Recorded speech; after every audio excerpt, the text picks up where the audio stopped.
Good morning students. तो आज हमारा जो टॉपिक है वो डाइपोल मोमेंट है क्लास 12th इलेक्ट्रोस्टैटिक्स का। मैं हूँ सुनील कुमार जांगिड़ और आपके सामने लेकर आया हूँ डाइपोल मोमेंट। तो इससे डाइपोल मोमेंट से पहले देखिए हमने क्लास 12th इस फर्स्ट चैप्टर के अंदर इलेक्ट्रोस्टैटिक्स के अंदर कोलम्बियन फोर्स के बारे में देखा था और हमने ये देखा था कि एक चार्ज जो होता है हम अपनी जो विसिनिटी होती है यानी कि अपने सराउंडिंग में एक फील्ड क्रिएट करता है और वो फील्ड कैसे हमने आइडेंटिफाई किया था कि अगर हम कोई टेस्ट चार्ज को उस रीजन के पास लेके आएँ या उस चार्ज के पास लेके आएँ तो वहाँ पर जो टेस्ट चार्ज है वो रिपल्सिव फोर्स या अट्रैक्टिव फोर्स को फील करता है। दैट मीन्स जो सोर्स चार्ज है वो इलेक्ट्रिक फील्ड को क्रिएट कर रहा है। इलेक्ट्रिक फील्ड जब कोई चार्ज क्रिएट करता है तो सपोज दैट हमारे पास कोई पॉइंट चार्ज है प्लस क्यू, ये अपने सराउंडिंग में क्या करेगा, एक इलेक्ट्रिक फील्ड को क्रिएट करेगा। यहाँ पर ये इलेक्ट्रिक फील्ड वहाँ तक होगा जहाँ पर किसी टेस्ट चार्ज को कोई फोर्स फील होता है। सेम अगर हम माइनस नेगेटिव की बात करें तो यहाँ पर ये भी क्या करेगा, अपने सराउंडिंग में इलेक्ट्रिक फील्ड को क्या करेगा, क्रिएट करेगा। और यहाँ पर भी अगर हम किसी टेस्ट चार्ज को लेकर आएँ तो वो टेस्ट चार्ज क्या होगा, इससे अट्रैक्ट हो जाएगा। दैट मीन्स अट्रैक्टिव और रिपल्सिव दोनों एक टाइप की फोर्स है और जहाँ पर भी वो टेस्ट चार्ज हमारा फोर्स को फील करता है वहाँ पर हम कह सकते हैं कि इलेक्ट्रिक फील्ड क्रिएट हो रहा है। तो इलेक्ट्रिक फील्ड हमारा हमने देखा था कि इलेक्ट्रिक फील्ड जो है वो आपका चार्ज और फोर्स के मल्टीपल के बराबर होता है। दैट मीन्स यहाँ पर इलेक्ट्रिक फील्ड जो होता है वो फोर्स के प्रोपोर्शनल होता है कि जितना ज़्यादा फोर्स लगेगा उतना ज़्यादा इलेक्ट्रिक फील्ड होगा। और यहाँ पर ये जो फोर्स है ये इस चार्ज के रेडियल डिस्टेंस यानी कि यहाँ से कितना डिस्टेंस आगे हम देख रहे हैं उसके फंक्शन होता है। दैट मीन्स फोर्स जो होता है वो 1/r² के प्रोपोर्शनल होता है। तो यहाँ पर हमें डाइपोल, देखो डाइपोल का मतलब होता है कि वहाँ पर हमारे पास में दो पोल होंगे। डाइपोल मतलब ये डाई मतलब टू पोल मतलब पोलैरिटी होगी -q और +q। अब हम लोग ये जानेंगे मोमेंट का मतलब भी थोड़ी देर में समझ में आएगा कि हम लोग डाइपोल तो समझ रहे हैं कि एक माइनस चार्ज होगा और एक प्लस चार्ज होगा।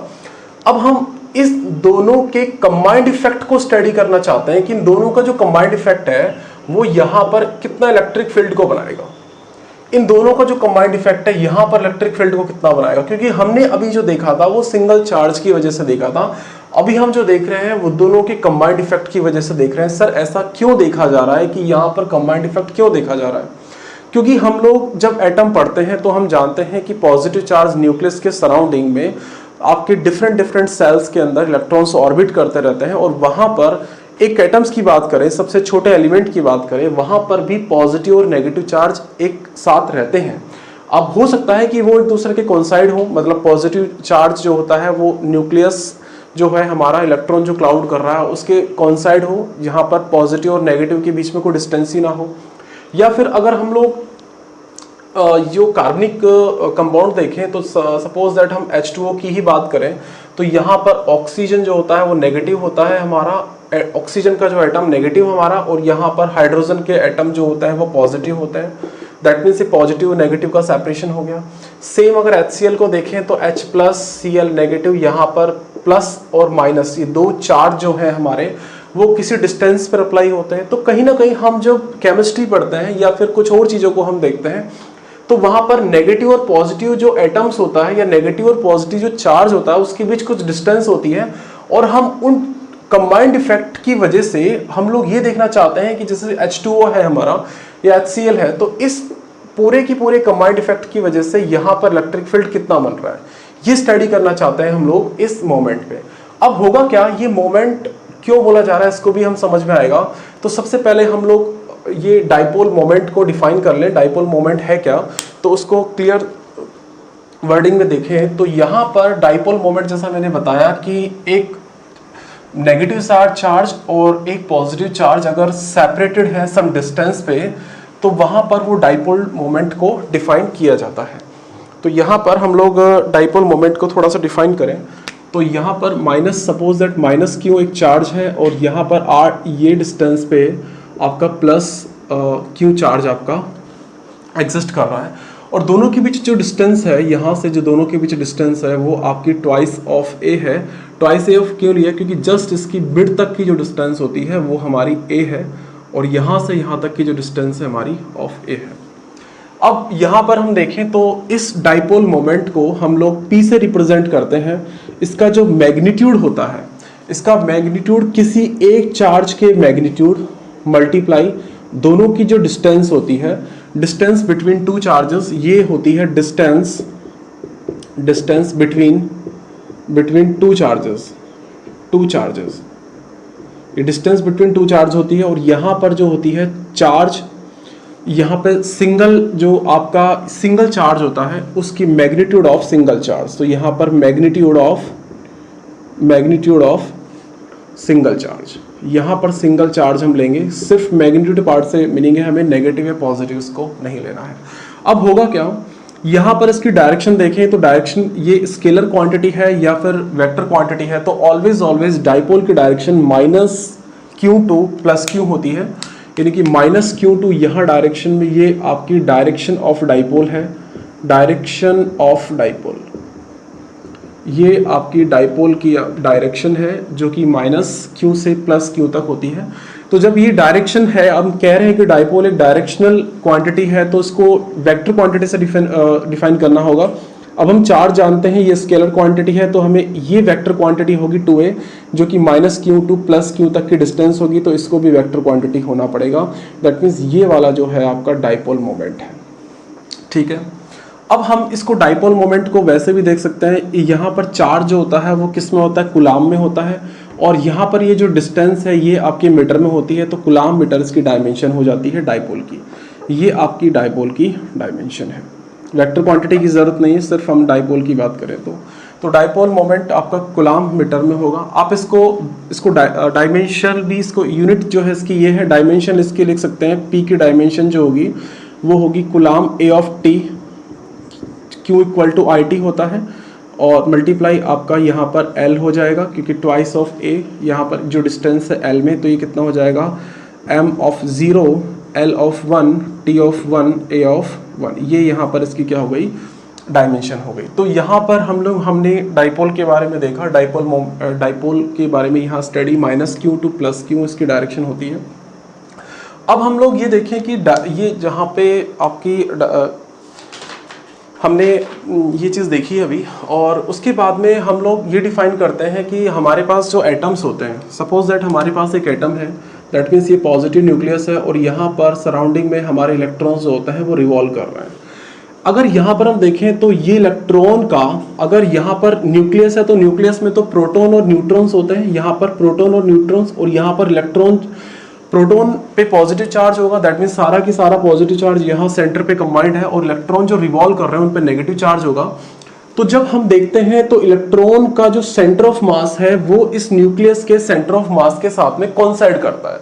दैट मीन्स यहाँ पर इसको इससे रिप्रेजेंट किया जाता है +-, दैट मीन्स इस इलेक्ट्रॉन जो जितना भी क्लाउड्स में इलेक्ट्रॉन रिवॉल्व कर रहे हैं उन सबका नेगेटिव चार्ज जो है, उन सबके नेगेटिव चार्ज का जो सेंटर ऑफ मास है, उनका जो कंबाइंड इफेक्ट है वहां कहाँ लग रहा है, सेंटर पे लग रहा है। और न्यूक्लियस का जो पॉजिटिव चार्ज है उसका भी कंबाइंड इफेक्ट आपका न्यूक्लियस पे लग रहा है। दैट मीन्स इन दोनों के बीच में, यानी कि इन दोनों माइनस और यहाँ पे प्लस जो है, +q चार्ज जो है, -q चार्ज जो है, और +q चार्ज के बीच में अगर डिस्टेंस 2a है हम लोग ने माना, और तो यहाँ पर डाइपोल मोमेंट कितना हो जाएगा, यहाँ पर चार्ज देखो, charge multiply twice of a, तो यहाँ पर डिस्टेंस तो 0 है, यानी कि ट्वाइस ऑफ a जो ये है टेंडिंग टू 0 हो जाएगी, और चार्ज जो है हमारा टेंडिंग टू इन्फिनिटी, यानी कि चार्ज की वैल्यू बहुत ज़्यादा है। देखिए इस चीज़ को देखिए कि जब भी इन्फिनिटी लगता है तो इन्फिनिटी के ऊपर हमेशा कभी भी अगर ये लिखा हो तो ये रॉन्ग होता है, क्योंकि इन्फिनिटी इक्वल के बराबर नहीं होगा, ये टेंडिंग टू इन्फिनिटी होते हैं, ये थोड़ा सा नोटिस कीजिएगा।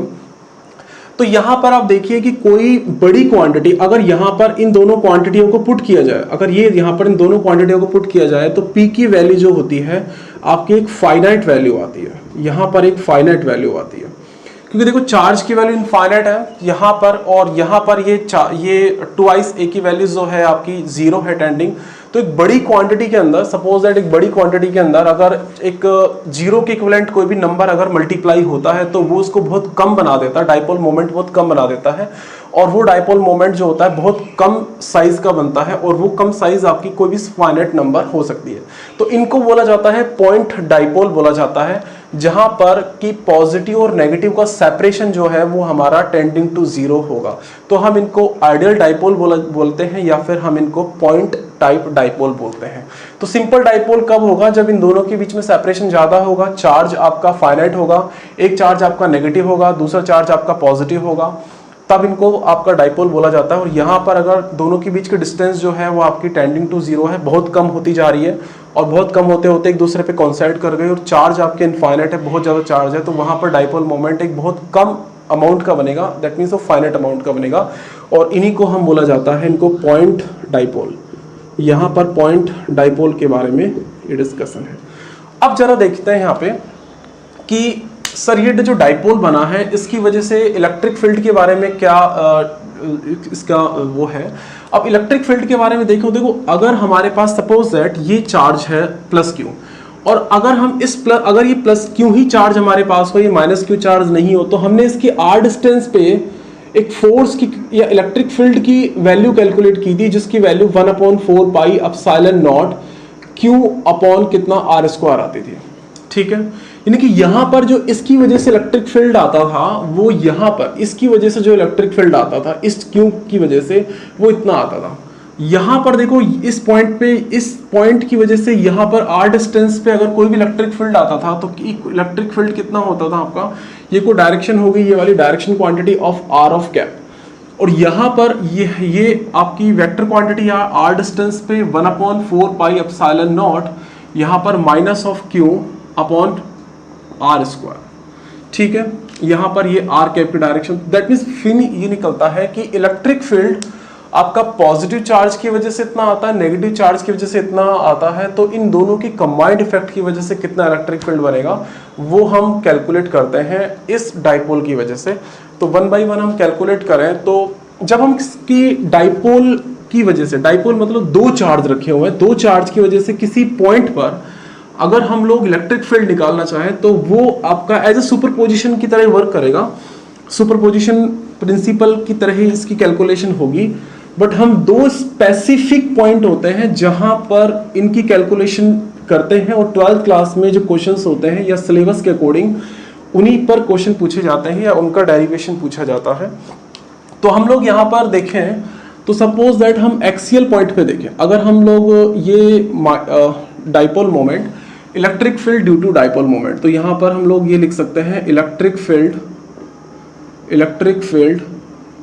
Due to dipole moment. ये सारा समझ में आएगा कि मोमेंट क्यों बोला जा रहा है इसको, ये भी अभी समझ में आएगा। सपोज दैट यहाँ पर माइनस क्यू चार्ज है और यहाँ पर प्लस क्यू चार्ज है और ये दोनों आपके जो सेपरेशन है यहाँ पर ये ट्वाइस ए सेपरेशन है, यहाँ पर ये ट्वाइस ए सेपरेशन, तो ये वाला सेपरेशन ए, ये वाला सेपरेशन ए, और यहाँ पर इस वाले पॉइंट से, यहाँ पर इस वाले पॉइंट से आर डिस्टेंस पे एक पॉइंट है, ये वाला पॉइंट जिसमें पॉइंट की लोकेशन P है और वहाँ पर एक टेस्ट चार्ज रखा हुआ है, that means Q0 test charge है। तो हम लोग इस टेस्ट जो कि इस पॉइंट पे है और यहाँ पर इसके एक्सियल पॉइंट पे है, सपोज दैट यहाँ पर एक्सियल पॉइंट क्या होगा, जैसे ये वाली डायरेक्शन -2 से -Q से +Q, उसी डायरेक्शन के अलोंग अगर हमारे कोई चार्ज रखा हुआ है जिस चार्ज पे हम लोग निकालना चाहते हैं इलेक्ट्रिक फील्ड, तो अगर यहाँ पे रखा हुआ है तो ये एक्सियल डायरेक्शन में होगी, ये एक्सियल डायरेक्शन, दैट मीन्स ये वाला Q ऑफ नॉट हो जाएगा। इस पॉइंट पे हम निकालना चाहें तो, या फिर हम और इसको सिंपल बनाएं तो ये आपका सेंट्रल, ये आपके सेंट्रिक फोर्स होते हैं ये आपके, तो यहाँ पे इसको बनाएं तो यहाँ पर इसके सेंटर से हम लोग ये माने बिल्कुल क्लोज, तो यहाँ पर आर, यहाँ पर ये जो पॉइंट है इस पॉइंट पे कोई चार्ज रखा हुआ है Q0। ठीक है, अब इस चार्ज पे इस पॉइंट पर देखो इस प्लस Q क्या करेगा, ये प्लस Q क्या करेगा, यहाँ पर ये प्लस Q इसको रिपेल करने की कोशिश करेगा और जो कि ये प्लस Q इसके क्लोज है तो उसको ज़्यादा रिपेल कर देगा, ये इतना रिपेल करेगा। तो यहाँ पर ये इलेक्ट्रिक फील्ड बनेगा, जो इलेक्ट्रिक फील्ड, क्योंकि इलेक्ट्रिक फील्ड जो रिपेल कुछ ज़्यादा रिपेल कर रहा है क्योंकि क्लोज है इसके, ये यहाँ पर क्या करेगा, इसको ये अट्रैक्ट करेगा, इस चार्ज को अट्रैक्ट करेगा, बट दूर है इससे तो वो अट्रैक्शन कम होगा क्योंकि यहाँ पर इलेक्ट्रिक फील्ड जो है वो चार्ज और फोर्स का फंक्शन है और फोर्स डिस्टेंस का फंक्शन होता है, तो डिस्टेंस का, तो जो कम डिस्टेंस पे होगा उस पर फोर्स ज़्यादा लगेगा, दैट मीन्स इलेक्ट्रिक फील्ड भी ज़्यादा लगेगा। जो ज़्यादा डिस्टेंस पे उस पर क्या लगेगा, फोर्स आपका कम लगेगा, दैट मीन्स इलेक्ट्रिक फील्ड भी कम लगेगा। तो ये Q0 पर जब टेस्ट चार्ज है हमारा, उस पर ये क्या रिपेल फोर्स लगा रहा है, दैट मीन्स इतना, और यहाँ पर ये -Q है, इससे आपका यहाँ पे आपका फोर्स लगा रहा है, दैट मीन्स E ऑफ आपका -Q, और यहाँ पर E ऑफ +Q। ये चीज़ आ गई हमारे पास में, इसको समझते हैं अभी। अब E ऑफ +Q और E ऑफ -Q की कैलकुलेशन देखते हैं अभी। E ऑफ +Q कैसे आया, देखो E ऑफ +Q निकाला जा सकता है, E ऑफ +Q, ठीक है। तो इन दोनों की वजह से तो यहाँ पर 1/4 पाई एप्सिलॉन नॉट Q और Q0, Q और एंड Q0 अपॉन कितना, यहाँ से ये डिस्टेंस जो है, तो दैट मीन्स ये डिस्टेंस देखो, ये वाले डिस्टेंस तो R है, इस डिस्टेंस को निकालने के लिए ये पूरे डिस्टेंस में से ये वाली डिस्टेंस कैलकुलेट करनी, रिड्यूस करनी पड़ेगी। तो ये क्या, R - A का होल स्क्वायर, ठीक है। अभी हमें इसकी मैग्नीट्यूड पार्ट से ही मतलब है इसका, और डिवाइडेड बाई अगर इसको Q0 से करेंगे तो ये Q0 हट जाएगा आपका, तो ये वाला आ गया, ठीक है। अब यहाँ पर इसकी डायरेक्शन इंडिकेट करें तो इसकी डायरेक्शन मैंने बताया था ऑलवेज -Q2 + Q होगी। तो यहाँ पर एक डायरेक्शन के लिए एक वेक्टर इंट्रोड्यूस करते हैं जो कि छोटा स्मॉल p होगा, और वो small p always direction always ये होगा, ऑलवेज -Q2 + Q। अगर ये डायरेक्शन देखें तो यहाँ तक ये होगी, ये ऑलवेज -Q2 + Q होगा। ये आपका सिर्फ वेक्टर क्वांटिटी बता रहा है, मैग्नीट्यूड पार्ट ये बता रहा है, तो ये भी आपका क्या हो जाएगा, वेक्टर क्वांटिटी, क्योंकि ये वेक्टर क्वांटिटी होना किस बात पे, इस यूनिट वेक्टर पे डिफाइन कर रहा है, ठीक है। यहाँ पर इलेक्ट्रिक फील्ड आ गया। अब E ऑफ -Q से देखें तो E ऑफ -Q क्या होगा हमारा, E ऑफ -Q की वजह से यहाँ पर देखिए ये जो होगा इसको अट्रैक्ट करेगा, तो दैट मीन्स कितना हो जाएगा, 1/4 पाई एप्सिलॉन नॉट -Q, यहाँ पर -Q मल्टीप्लाई कितना, 1/r²। ये यहाँ से यहाँ तक की डिस्टेंस कितनी होगी, A, ये डिस्टेंस देखो, यहाँ से A + R हो जाएगी, तो R + A का होल स्क्वायर। अब देखो इसकी डायरेक्शन कौन सी होगी, इसकी डायरेक्शन जो होगी देखो माइनस, यहाँ से देखो इस इलेक्ट्रिक फील्ड की डायरेक्शन क्या होगी, इस डायरेक्शन में होगी, ये डायरेक्शन होगी। तो अगर मैं इसको P कैप रिप्रेजेंट करता हूं तो ये P कैप बता रहा है इसकी डायरेक्शन -Q से +Q, लेकिन इसकी डायरेक्शन तो जस्ट अपोजिट है ना, उल्टी है ना, तो इसको कौन रिप्रेजेंट कर रहा है, ये -Q रिप्रेजेंट कर रहा है। आप इसको इतना भी लिख सकते हो कि मैग्नीट्यूड पार्ट, सबसे पहले इसका मैग्नीट्यूड पार्ट कितना हो जाएगा, 1/4 पाई एप्सिलॉन नॉट, और यहाँ पर 1/r + A का होल स्क्वायर, और यहाँ पर इतना भी लिख सकते हैं, इसको Q लिख दें सिर्फ, और यहाँ पर -P का कैप लिख दें, तो भी हमारा काम चल जाएगा, ये भी हमारा काम हो जाएगा, ठीक है। क्योंकि ये जो -Q की वजह से जो आपका इलेक्ट्रिक फील्ड बन रहा है, जस्ट अपोजिट साइड बन रहा है आपका P कैप की वजह से, तो यहाँ पर अभी भी जो P कैप है हमारा -Q से +Q ही है, ठीक है। अब हम टोटल इलेक्ट्रिक फील्ड निकालें, टोटल इलेक्ट्रिक फील्ड, यहाँ टोटल इलेक्ट्रिक फील्ड निकालें तो ये कितना निकल जाएगा, E = आपका E of -Q + E of +Q, और वेक्टर क्वांटिटी के साथ इनको ऐड करना है, ये वेक्टर क्वांटिटी के साथ हमने इनको ऐड किया। अब यहाँ पर क्या होगा, यहाँ देखिए इस चीज को देखो, अब हम इन दोनों क्वांटिटी को ऐड करना चाहते हैं। यहाँ पर हम ये चाहते हैं कि इस टेस्ट चार्ज पर इसकी वजह से इफेक्ट और इसकी वजह से इफेक्ट आपका एडिशन हो जाए। तो यहाँ ये देखिए कि अगर इस क्वांटिटी को हमें P यूनिट वेक्टर की फॉर्म में रहना है, तो यहाँ पर ये क्वांटिटी पॉजिटिव बन रही है और ये क्वांटिटी आपकी नेगेटिव बन रही है। और अगर ये क्वांटिटी पॉजिटिव है और ये क्वांटिटी आपकी नेगेटिव, सपोज दैट यहाँ पर 10 जो है आपके पॉजिटिव आ जाते हैं और यहाँ पर -3 जो है आपका नेगेटिव आ जाता है, तो आप मुझे बताइए इन दोनों को ऐड करना पड़ेगा या सब्ट्रैक्ट करना पड़ेगा। अगर सब्ट्रैक्ट कर दिया, देखो दोनों का इफेक्ट कैंसिल आउट हो रहा है। यहाँ पर ये गौर करने की बात है, यहाँ पर गलती नहीं करनी है कि यहाँ पर आप देखो कि रिजल्टेंट, यहाँ पर अगर कोई पर्सन को बैठा रखा है हमने, तो उस पर्सन को एक जो फोर्स है E+Q की वजह से E+Q इतना ज्यादा फोर्स ये पुश कर रहा है, और एक जो है इसको पुल कर रहा है, तो रिजल्टेंट क्या होगा इसका, ये पुश ही होगा कितना, लेकिन इतना अमाउंट इसका रिड्यूस हो जाएगा। यहां से ये जो इतना अमाउंट इसका, ये जो इतना अमाउंट है इसका रिड्यूस हो जाएगा, दैट मींस 7 बचेगा। तो इसका इफेक्ट को कौन कम कर रहा है, ये कम कर रहा है। और अगर यहाँ पे विद नेगेटिव साइन है तो हमें ऐड करना पड़ेगा, विद नेगेटिव साइन है तो हमें यहाँ पर इसको ऐड करना पड़ेगा।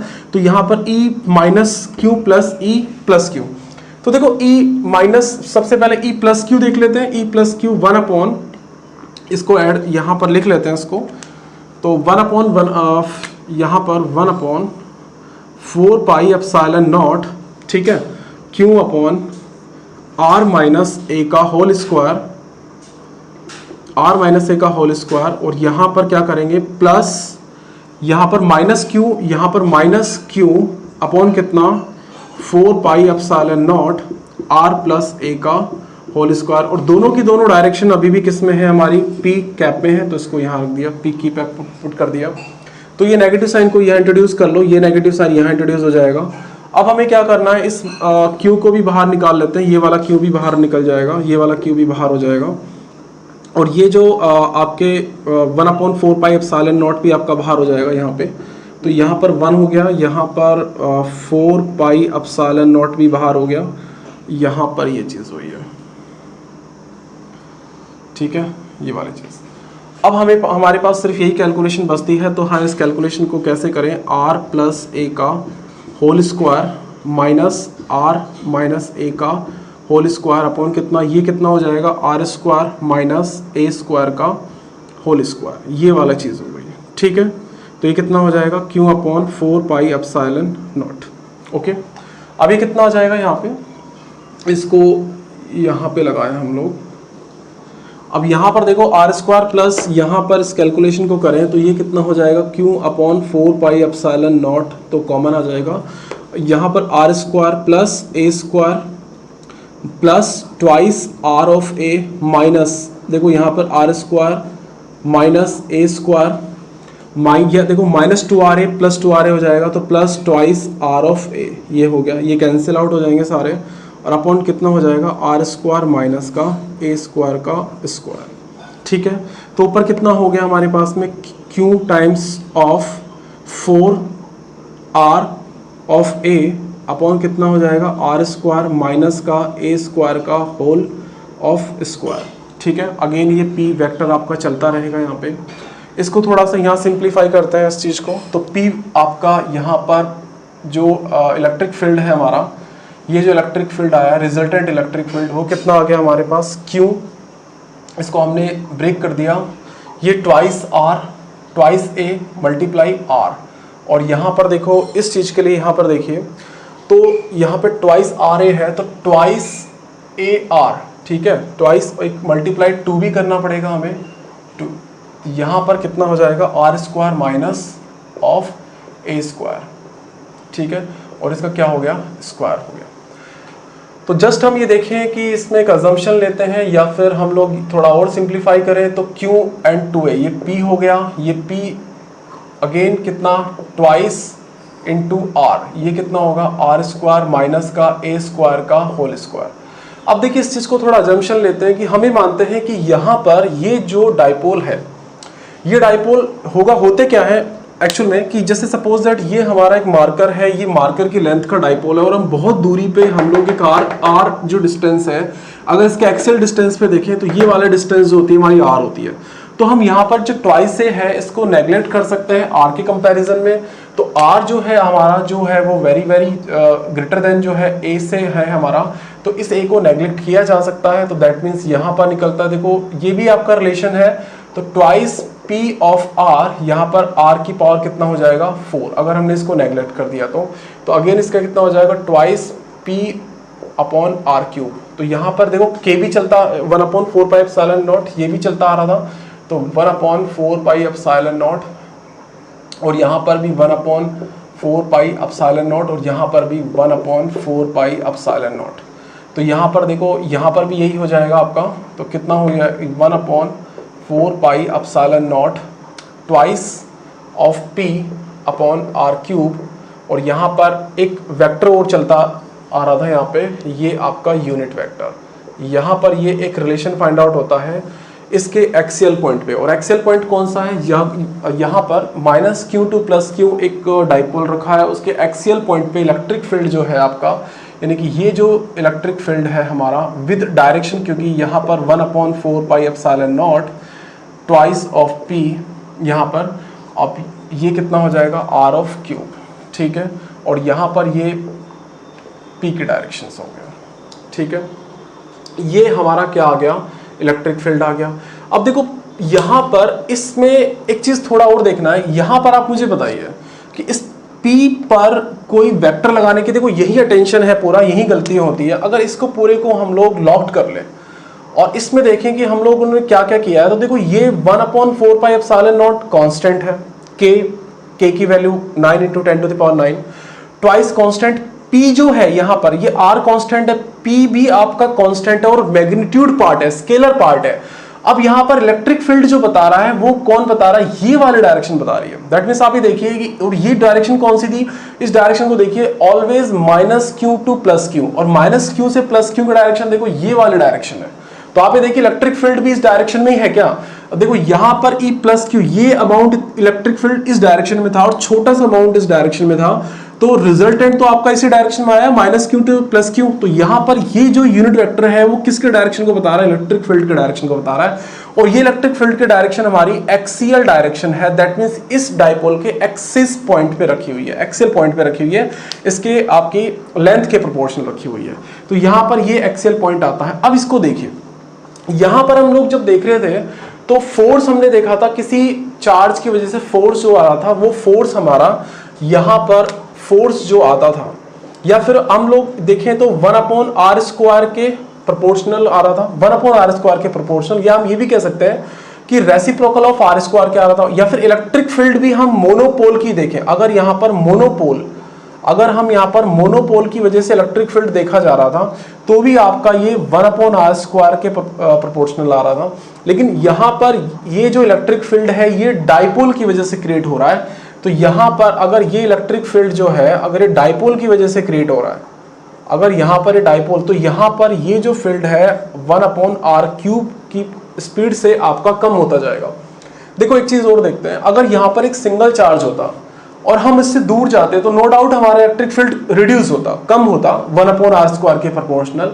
लेकिन अगर हमारे पास दो चार्ज रखे हुए हैं, यहाँ पर दो चार्ज रखे हुए हैं, तो हमारा जो इलेक्ट्रिक फील्ड होगा वो मोर रैपिडली आपका डिक्रीज होगा। किस कंडीशन में, जब आपके यहाँ डाइपोल रखे हुए हैं।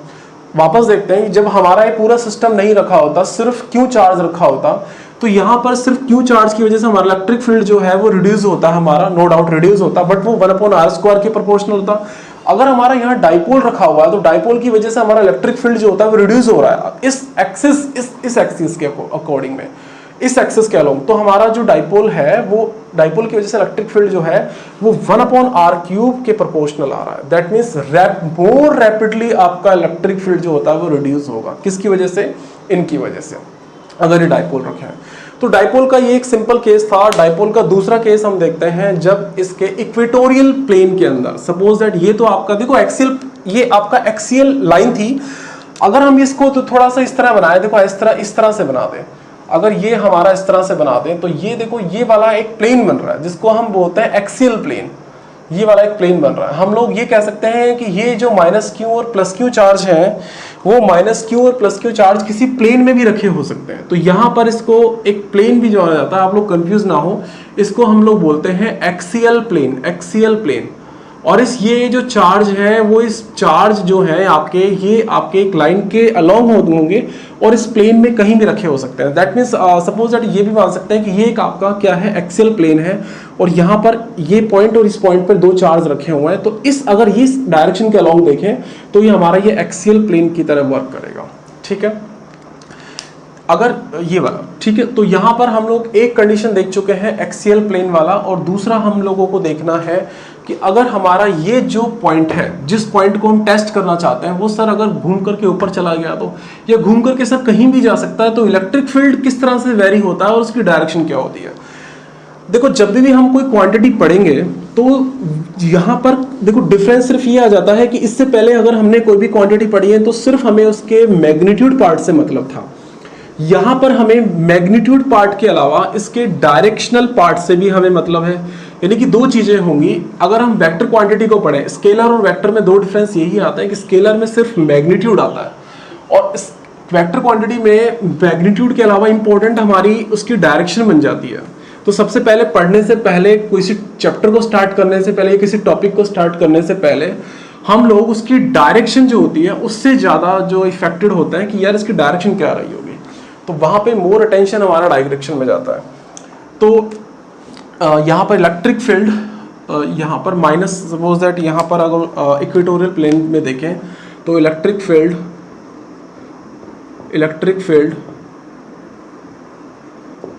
Due to dipole on equatorial plane, अगर इस प्लेन में देखें तो क्या हो रहा है उस चीज को देखते हैं। अगर यहाँ पर सपोज दैट आपका माइनस क्यू चार्ज है और यहाँ पर आपका ये जो है वो प्लस क्यू चार्ज है, ये आपका माइनस क्यू चार्ज और अगेन ये आपका प्लस क्यू चार्ज है। हम ये मान के चलते हैं कि यहाँ पर ये जो है हमारा टेस्ट चार्ज रखा हुआ है और यहाँ से ये जो डिस्टेंस है, इस डिस्टेंस को हम लोग सपोज करते हैं आपकी आर डिस्टेंस है, ये डिस्टेंस आपकी ए है, ये डिस्टेंस आपकी ए है, क्योंकि इन दोनों के बीच की डिस्टेंस हमने ट्वाइस से एज्यूम की थी। अब यहाँ पर हमें इन दोनों के डिस्टेंस से मतलब रहेगा, तो दैट मीन्स इसको हम लोग ड्रॉप कर देते हैं आगे और इसको हम लोग ड्रॉप कर देते हैं आगे। तो यहाँ पर ये डिस्टेंस निकालनी होगी, that means R square plus A square का रूट हो जाएगी। यहाँ पर ये कितनी हो जाएगी, R square plus A square का रूट हो जाएगी, दोनों की डिस्टेंस सेम आएगी। अब हमें ये निकालना है, देखो कि यहाँ पर इस टेस्ट चार्ज पर टोटल इलेक्ट्रिक फील्ड कितना बनेगा। हमें तो देखो इस डाइपोल की वजह से यहाँ इलेक्ट्रिक फील्ड निकालना है, तो इलेक्ट्रिक फील्ड हमें पता है कि वेक्टर क्वांटिटी होती है और इन दोनों का जो सम होता है वो वेक्टोरियल सम के इक्विवेलेंट आता है। तो हम यहाँ पर इस प्लस क्यू की वजह से देखें तो ये प्लस क्यू क्या करेगा, इसको रिपेल करेगा प्लस टेस्ट चार्ज को, तो यहाँ पर ये इसको इसी डायरेक्शन के अंदर रिपेल करेगा, तो इसको हम लिख देते हैं ई ऑफ प्लस क्यू। ओके, यहाँ पर माइनस क्यू चार्ज क्या करेगा, इसको अट्रैक्ट करेगा इस वाले को। देखो जब हम इस पर इफेक्ट देख रहे हैं तो ये देखिए इस पर इफेक्ट देख रहे हैं, तो ये देखिए इसको छोड़ दीजिए, तो इसको ये इसके कारण देख रहे हैं, इसकी वजह से देख रहे हैं, तो ये जिसकी वजह से हम देख रहे हैं वो इसको पीछे लेके जाएगा या आगे धकेलेगा। तो ये माइनस क्यू चार्ज क्या करेगा, इसको अपनी तरफ अट्रैक्ट करेगा। इसको छोड़िए, ये क्या इफेक्ट क्रिएट कर रहा है, इस पर कौन सा इफेक्ट क्रिएट हो रहा है वो हमें नोटिस करना है। तो इस पर अट्रैक्टिव का फोर्स जो है वो इफेक्ट हो रहा है, तो दैट मींस ये इसको क्या करेगा, अट्रैक्ट कर लेगा यहाँ पर ये वाला, और इन दोनों का रिजल्टेंट कहाँ बन जाएगा, ये वाला बन जाएगा। ठीक है, यानी कि ये जो है हमारा इक्वेटोरियल, यहाँ पर इक्वेटोरियल फील्ड बन जाएगा और इसको डायरेक्शन क्वांटिटी बोलेंगे। तो दैट मीन्स ये आपकी यहाँ पर देखो ये माइनस क्यू की वजह से है, तो ये भी आपकी वेक्टर क्वांटिटी, ये भी वेक्टर क्वांटिटी है। अब देखिए यहाँ पर सपोज दैट यहाँ से ये एंगल आपका थीटा बना रहा है, तो दैट मीन्स ये भी आपका एंगल कितना बनाएगा, थीटा बनाएगा। ठीक है, बस हमें अब क्या कुछ नहीं है इसमें ज़्यादा यहाँ पर नहीं है, सिर्फ हमें मैग्नीट्यूड पार्ट ले लेते हैं ई ऑफ प्लस क्यू की वजह से। तो यहाँ पर ई ऑफ प्लस क्यू की वजह से देखिए इलेक्ट्रिक फील्ड डायरेक्शन बता देते हैं।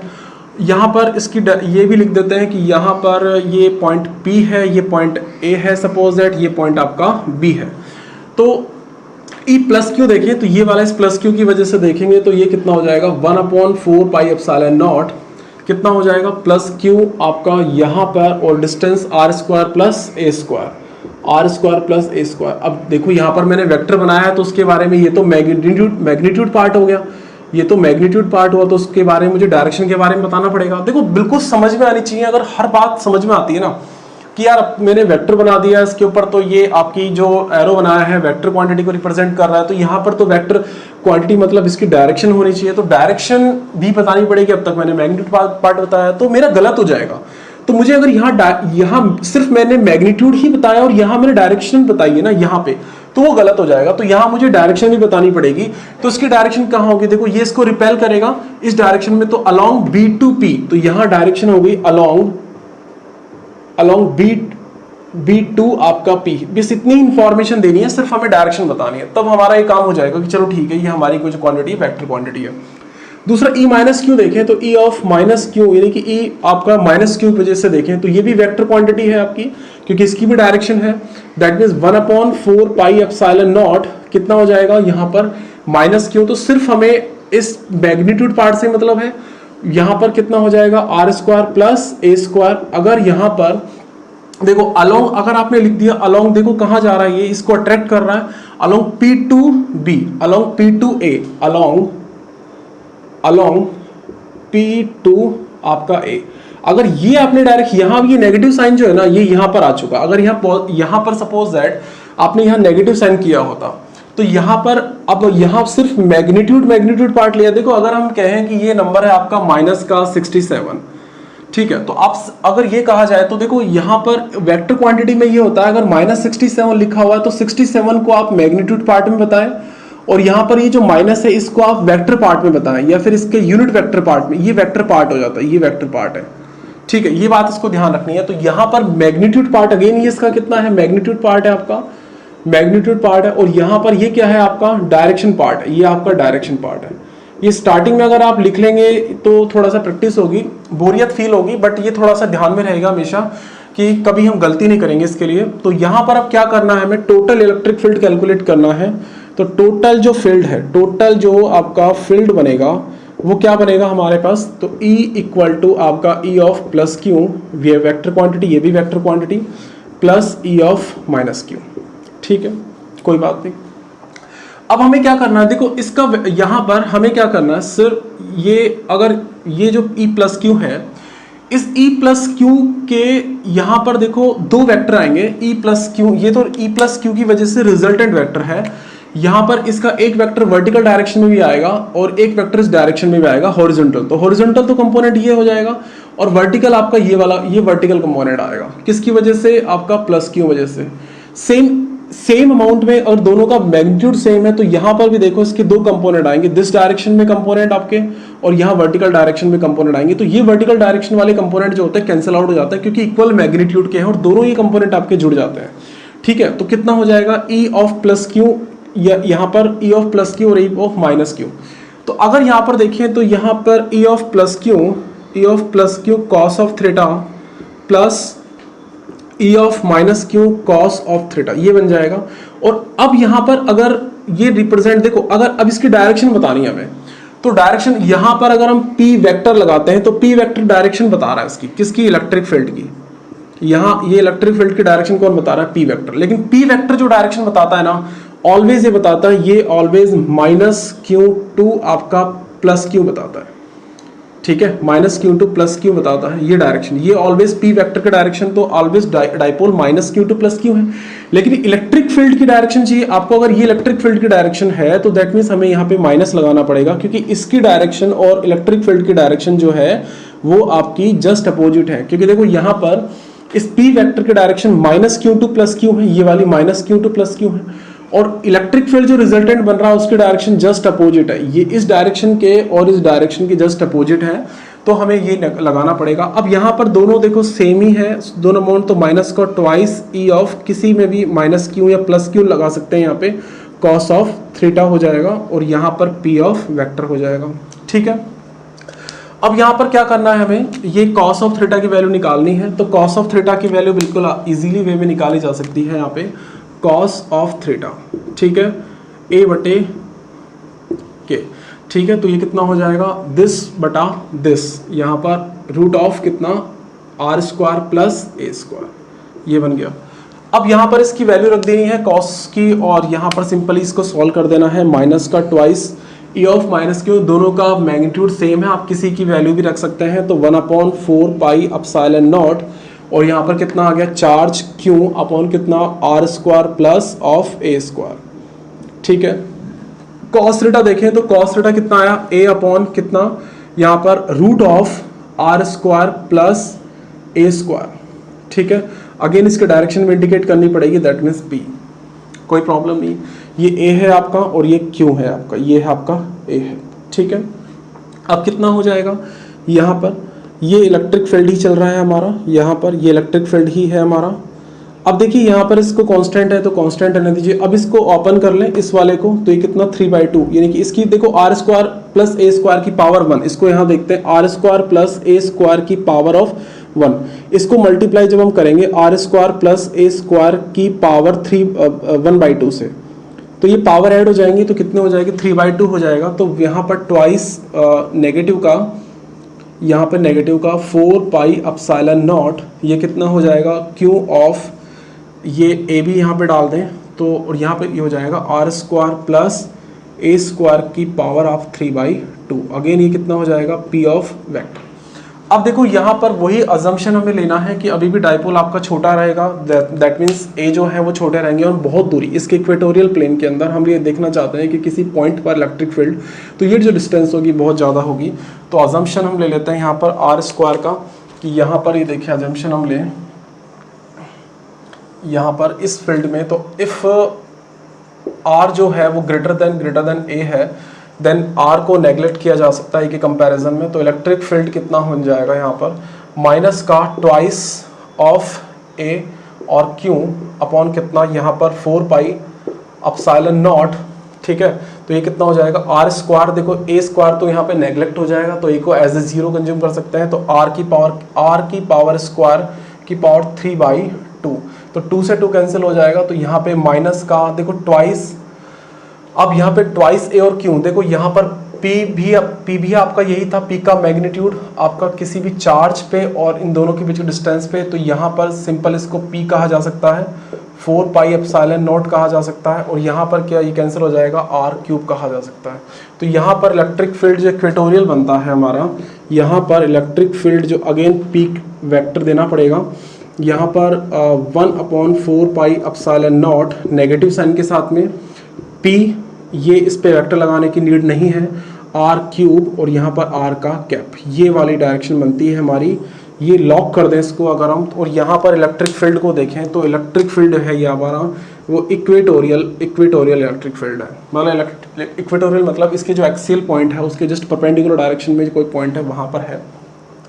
तो यहाँ पर देखिए ये जो नेगेटिव साइन इंडिकेट कर रहा है, यहाँ पर ये नेगेटिव साइन इंडिकेट कर रहा है कि नेगेटिव साइन इंडिकेट, यहाँ पर ये नेगेटिव साइन, ये साइन जो है वो इंडिकेट कर रहा है, इंडिकेट करता है कि यहाँ पर जो डाइपोल की direction, the direction of dipole and electric field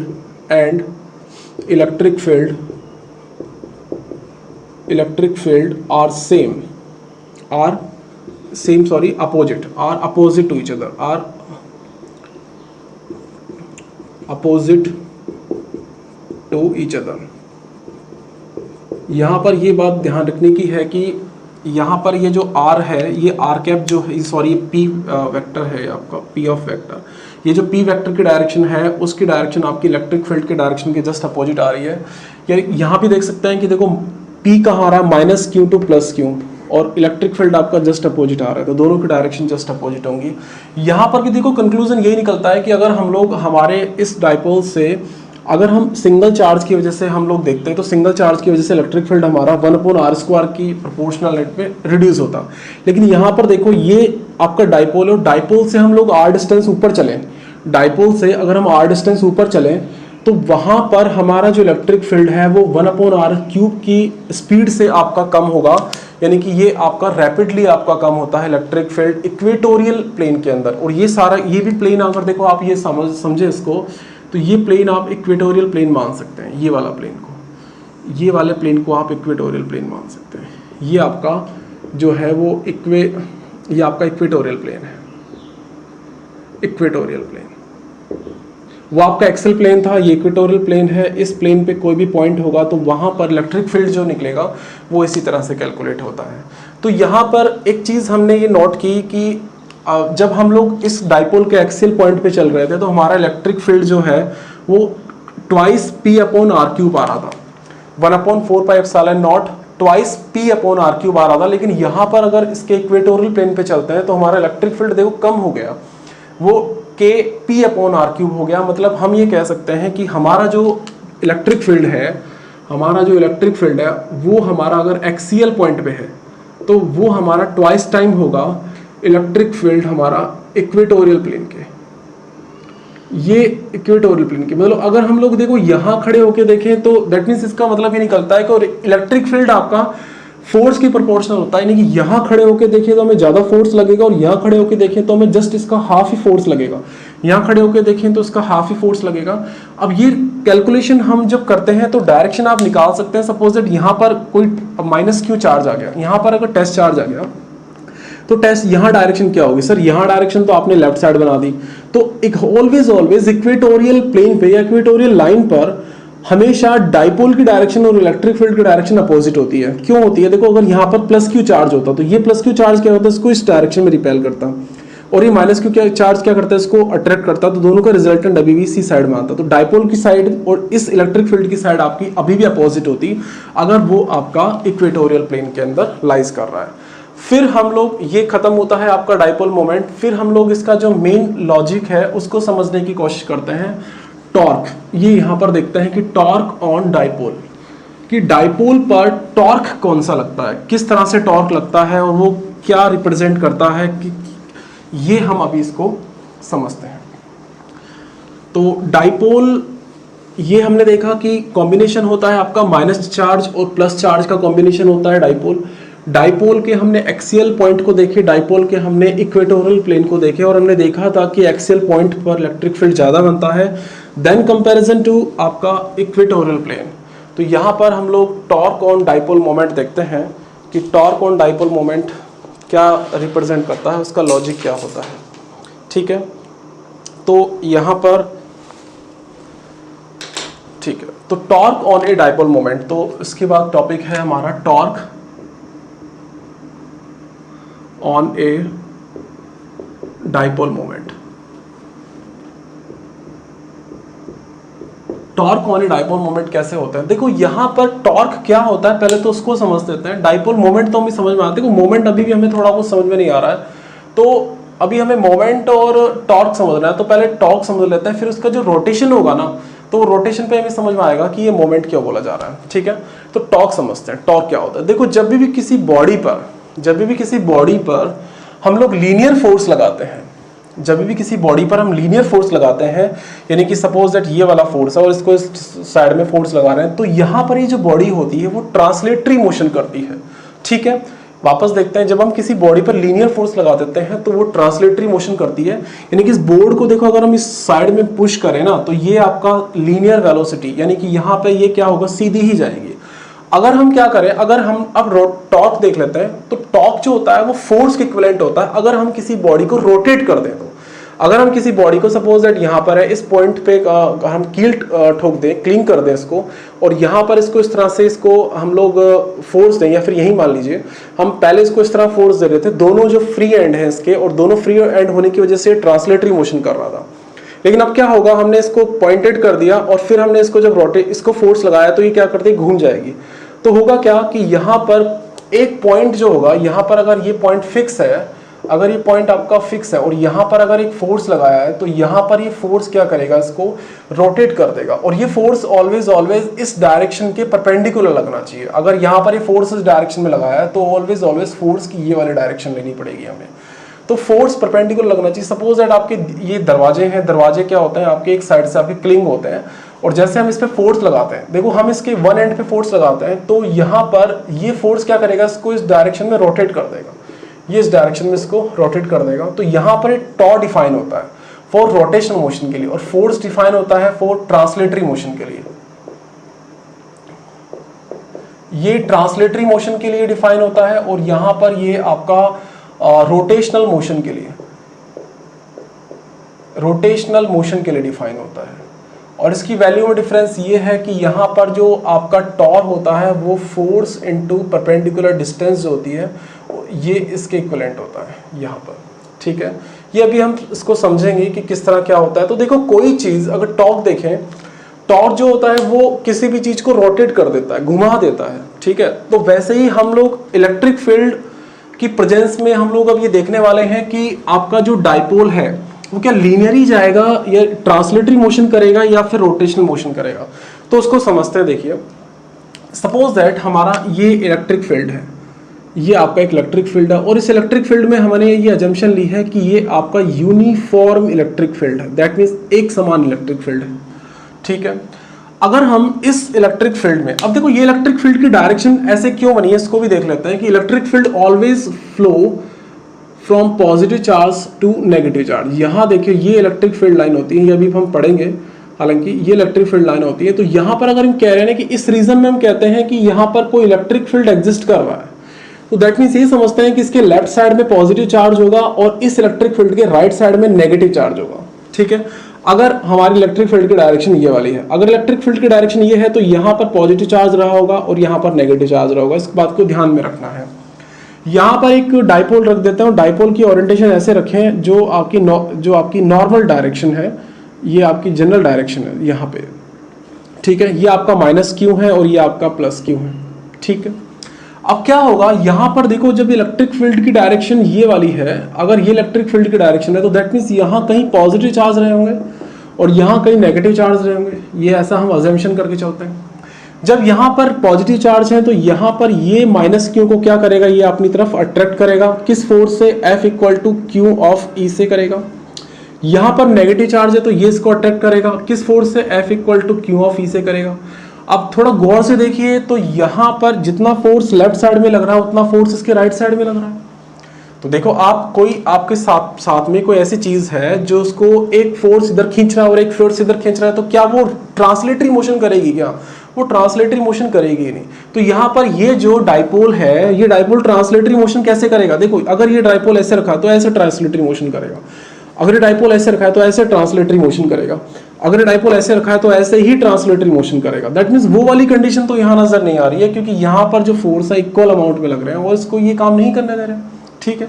but यहाँ पर होगा क्या कि यहाँ पर ये जो फोर्स है, ये फोर्स अगर यहाँ पर ये जो फोर्स लग रहा है इस डाइपोल को, ये हो सकता है कि रोटेट कर दे। थोड़ा सोच के देखिए, अगर ये डाइपोल, अगर ये पॉजिटिव चार्ज है और ये नेगेटिव चार्ज है, तो ये पॉजिटिव चार्ज क्या करेगा, इस वाले प्लस क्यू को यहां लाने की कोशिश करेगा, यहां डाइपोल इसको यहां लाने की कोशिश करेगा, और यहां पर ये जो पॉजिटिव चार्ज है और कॉन्सेंट्रेटेड इस पॉइंट पे है, तो ये कहां लाने की कोशिश करेगा, इस माइनस क्यू को यहां लाने की कोशिश करेगा, ठीक है। यहां पर ये डिस्टेंस आपकी ट्वाइस से है, ये डिस्टेंस आपकी क्या है, ट्वाइस से है, ये distance minus Q two plus Q. Dipole की डायरेक्शन कौन सी है, डाइपोल की डायरेक्शन आपकी minus Q two plus Q है। अब यहाँ पे रोटेशन हो जाएगा, क्यों रोटेशन हो जाएगा, क्योंकि यहाँ पर टॉर्क लग रहा है। टॉर्क कौन लगा रहा है, ये इलेक्ट्रिक फील्ड लगा रहा है। टॉर्क कौन लगा रहा है, ये इलेक्ट्रिक फील्ड लगा रहा है। अब इतना देखिए कि यहाँ पर ये ट्वाइस से है, ये ट्वाइस लेंथ है।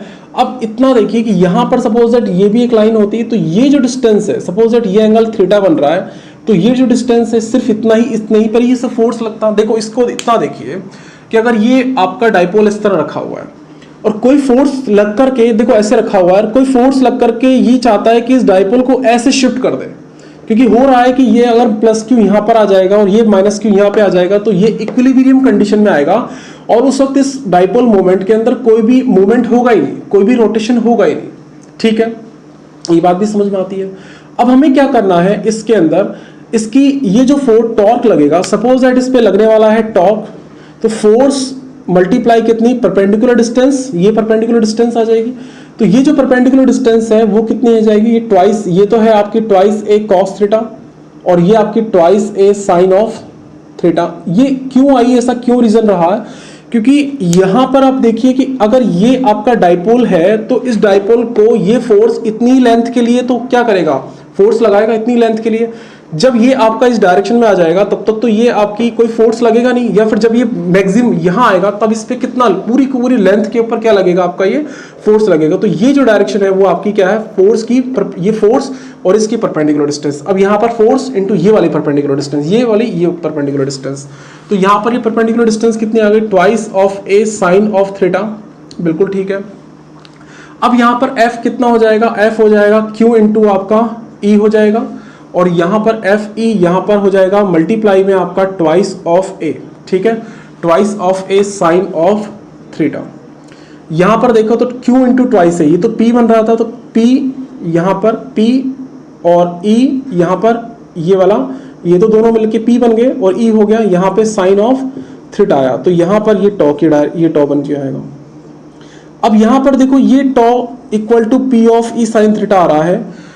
अब इसको देखिए कि ये लॉजिक क्या बोल रहा है, देखो इसको यहाँ पर P dipole moment, electric field और साइन थीटा जो है, इन दोनों के बीच में जो है एंगल है, इसके axial minus Q two plus Q, P और E के बीच में आपका एंगल है। ये एंगल बिटवीन, यहाँ पर हम कह सकते हैं इसको angle between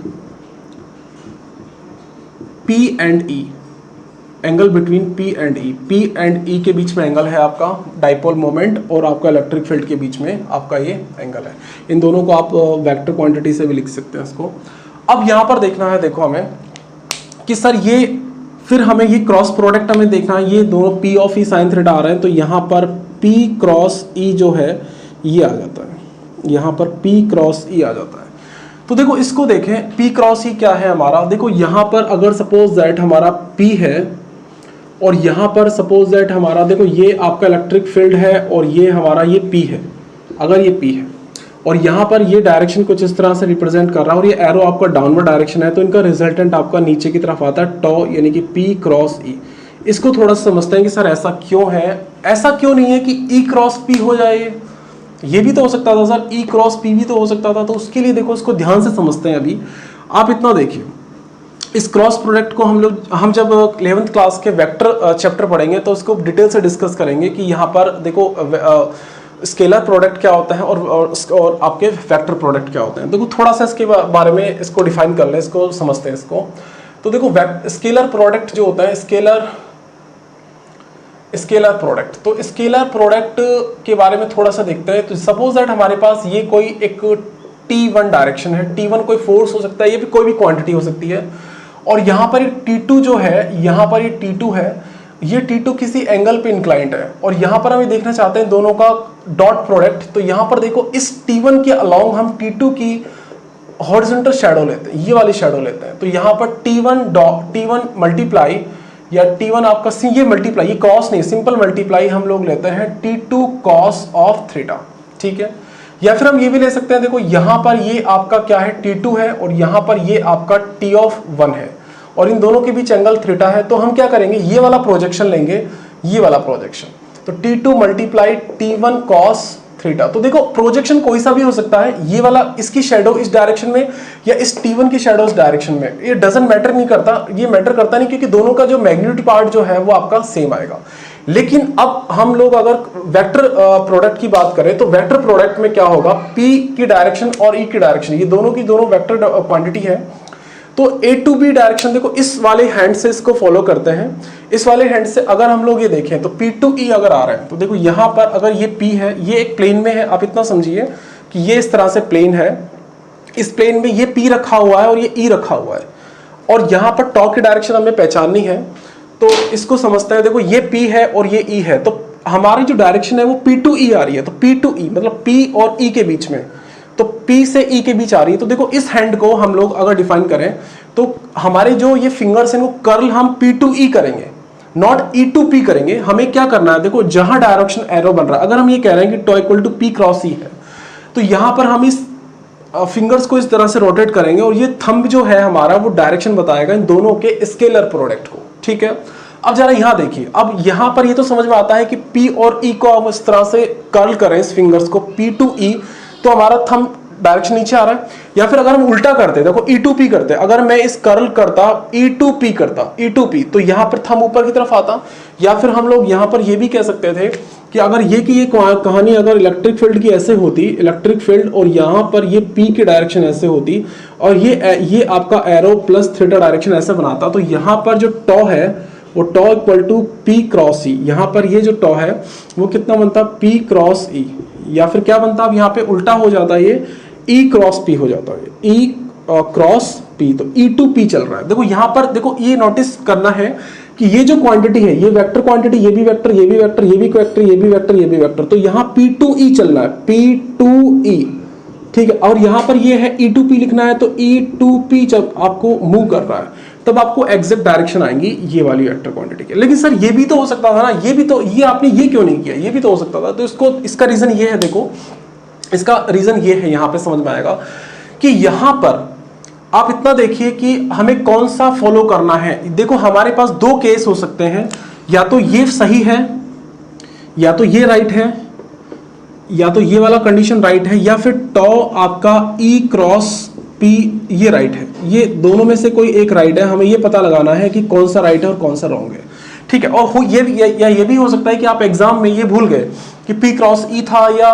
E cross P था, तो उसको कैसे पहचानेंगे। देखो उसको पहचानने का तरीका, ये लॉजिकल इसको समझने का तरीका ये है कि यहाँ पर प्लस Q है और ये माइनस Q है। तो अब जब हमने इलेक्ट्रिक फील्ड में इसको रखा है तो प्लस और माइनस के बीच रखा है, तो ऑटोमेटिक ये आपका डाइपोल क्लॉकवाइज आएगा या एंटी क्लॉकवाइज आएगा। इसको देखिए, ये आपका ऑटोमेटिक डाइपोल क्लॉकवाइज आएगा। जब क्लॉकवाइज आएगा यहाँ पे ये वाले, तो हमें इस रिप्रेजेंट करना, ये क्लॉकवाइज आएगा। तो अब यहां से देखिए, जब ये क्लॉकवाइज आएगा तो आप किसी स्क्रू को देखिए, इसको स्क्रू रूल भी बोलते हैं, उससे ज्यादा ठीक आएगा।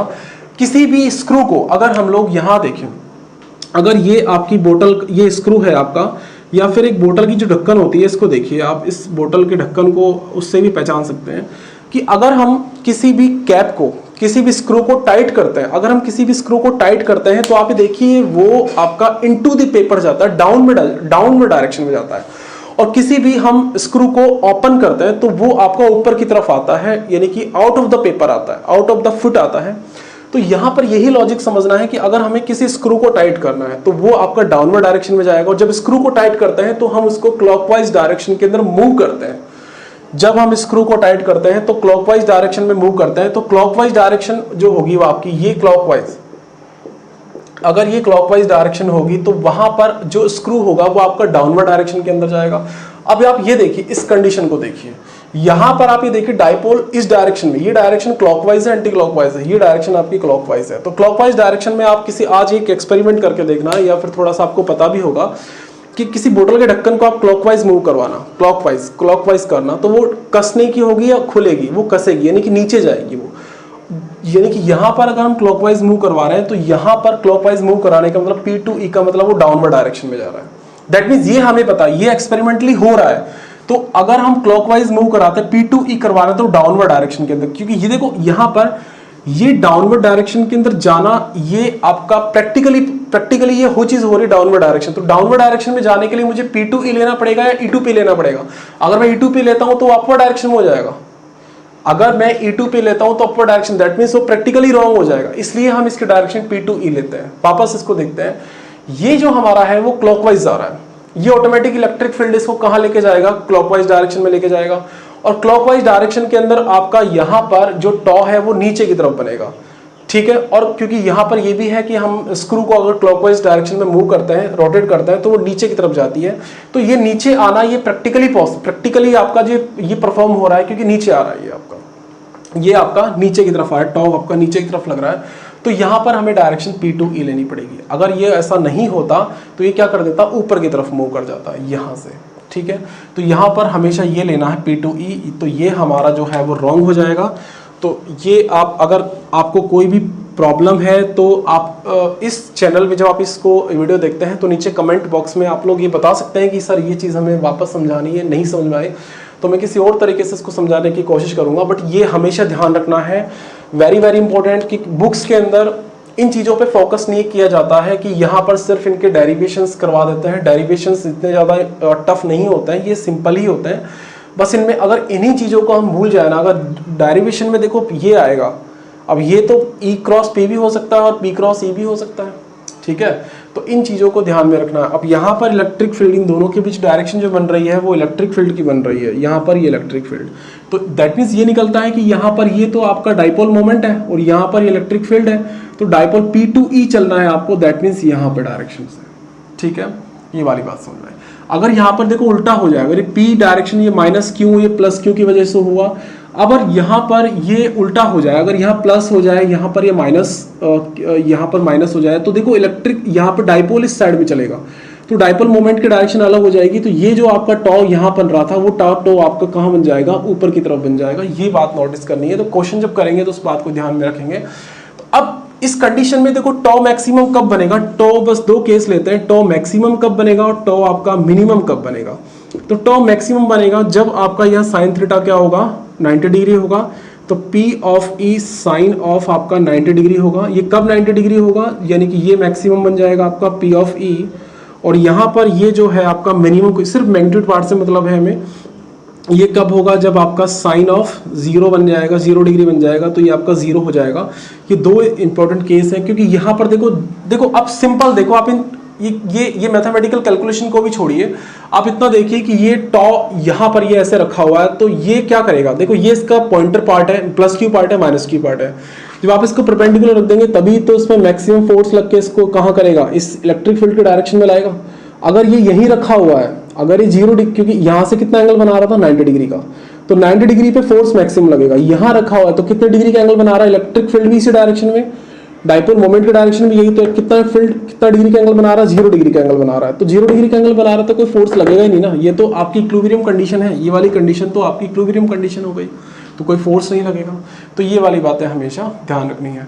तो अब लास्ट हमारा जो है वो आ जाता है डाइपोल इन नॉन इक्विलिब्रियम या नॉन यूनिफॉर्म इलेक्ट्रिक फील्ड। एक छोटा सा टॉपिक है हमारा, वो छोटा सा टॉपिक क्यों पढ़ रहे हैं, क्योंकि हमने जब इस चैप्टर को स्टार्ट किया था तो हमने देखा था कि कोई प्लास्टिक की रॉड जो होती है, जब हम उसको पीस ऑफ पेपर पर रब करते हैं तो वो पीस ऑफ पेपर जो होती है, वो पीस ऑफ पेपर उससे अट्रैक्ट हो जाता है, ठीक है। या फिर हम कॉम्ब जो होता है, कॉम्ब जो हमारा जो कंघा होता है, उसको हम जब बालों पे रब करते हैं और रब करके हम छोटे से टीनी पार्टिकल्स को या कागज के छोटे छोटे टुकड़ों को जब पिकअप करते हैं, तो वो पिकअप जब हम लोग होता है तो वो पिकअप करते हैं तो क्यों वो उस पर अट्रैक्ट हो जाता है।